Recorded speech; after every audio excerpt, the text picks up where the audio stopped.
नमस्ते दोस्तों, स्वागत है आपका अपने YouTube चैनल में। आज हम इस वीडियो में बात कर रहे हैं RTE के तहत उत्तराखंड में हुए बच्चों के मौलिक अधिकार के हनन के बारे में। इससे पहले आपको हम ये बता दें RTE क्या है और ये बच्चों को क्या अधिकार देता है। केंद्र सरकार ने राइट टू एजुकेशन की शुरुआत की है, जिसके द्वारा बच्चों को निशुल्क और अनिवार्य शिक्षा प्राप्त करने का अधिकार होगा। इस अधिनियम को 4 अगस्त 2009 को संसद द्वारा मंजूरी दी गई थी, जिसके अंतर्गत प्रत्येक बच्चे को 8वीं तक निशुल्क और अनिवार्य शिक्षा प्राप्त करने का अधिकार है। शिक्षा शुरू में जो एक संवैधानिक अधिकार था, अब एक मौलिक अधिकार है। संविधान के 86वें संशोधन अधिनियम 2002 द्वारा अनुच्छेद 21A जोड़ा गया था, जिसके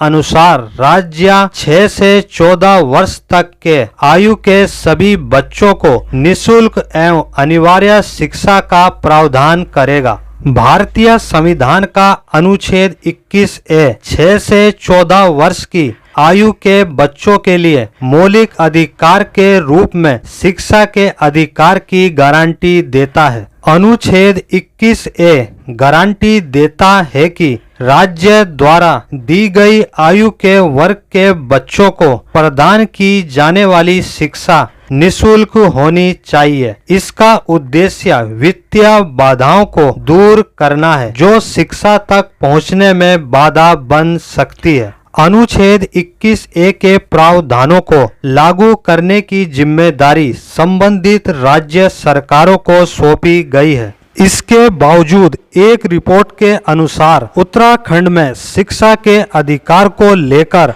आर्थिक रूप से कमजोर परिवार के बच्चों को प्राइवेट स्कूलों में दी जाने वाली निशुल्क और अनिवार्य शिक्षा में पिछले वर्ष के मुकाबले इस वर्ष 11,347 सीटें घट गई। मतलब इन सीटों पर कोई एडमिशन हुआ ही नहीं। विद्यालयों को कुल छात्र संख्या का 25% सीटों पर RTE के तहत प्रवेश देना अनिवार्य है। वहीं आवेदन के पात्र वही विद्यालय होते हैं जिन्हें मुख्य शिक्षा अधिकारी कार्यालय से मान्यता का प्रमाण पत्र प्राप्त होता है। ऐसे में जब विद्यालयों को मान्यता का प्रमाण पत्र ही प्राप्त नहीं हुआ, तो मासूम छात्रों के मौलिक अधिकार के हनन की जिम्मेदारी किसकी है?